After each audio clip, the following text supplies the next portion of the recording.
প্রথমবারের মতো জাতির উদ্দেশ্যে ভাষণ দিলেন ইরানের নতুন সর্বোচ্চ নেতা মোস্তফা খামেনি। মধ্যপ্রাচ্যের সব মার্কিন ঘাঁটি গুঁড়িয়ে দেওয়ার ঘোষণা, সংকট মোকাবেলায় জাতীয় ঐক্যের ডাক। ইরাকের বসরা বন্দরের জলসীমায় মার্কিন তেলবাহী ট্যাঙ্কারে ইরানের হামলা, প্রাণ হারালেন ভারতীয় ক্রু। নিখোঁজদের সন্ধানে চলছে উদ্ধার অভিযান।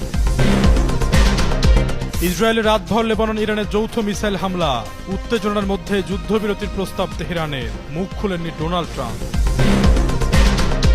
দক্ষিণ কোরিয়া থেকে মধ্যপ্রাচ্য নেওয়া হচ্ছে মার্কিন ক্ষেপণাস্ত্র প্রতিরক্ষা ব্যবস্থা, কোরীয় উপদ্বীপে নিরাপত্তা নিয়ে শঙ্কা, সুযোগ নিতে পারে উত্তর কোরিয়া। আয়াতুল্লাহ আলী খামেনির মৃত্যুতে জাতীয় সংসদের শোক প্রস্তাব, শোকসুপ্ত পরিবারের প্রতি আন্তরিক সহমর্মিতা প্রকাশ সংসদ সদস্যদের।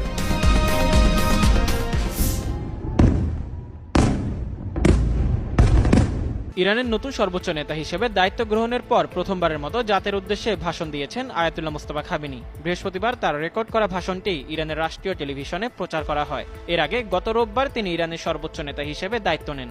ভাষণে তিনি যুক্তরাষ্ট্রকে কড়া হুঁশিয়ারি দিয়ে বলেছেন, ইরান তার প্রতিবেশীদের সঙ্গে বন্ধুত্বে বিশ্বাস করে এবং তার লক্ষ্যবস্তু কেবল মার্কিন সামরিক ঘাঁটিগুলো।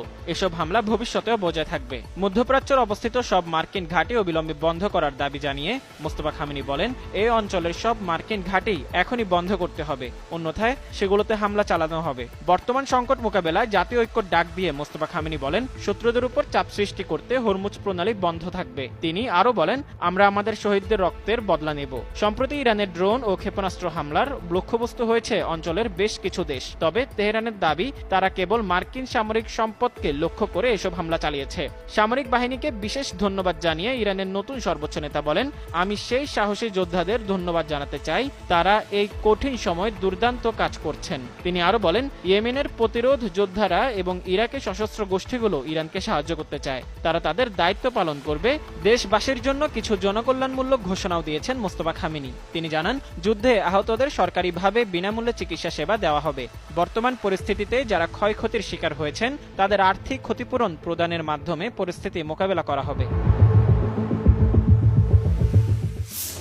মধ্যপ্রাচ্যে চলমান উত্তেজনার মধ্যে যুদ্ধ বন্ধের বিষয়ে শর্ত সাপেক্ষে রাজি হওয়ার ইঙ্গিত দিয়েছে মাসুদ পেজিশকিয়ানের নেতৃত্বাধীন ইরান।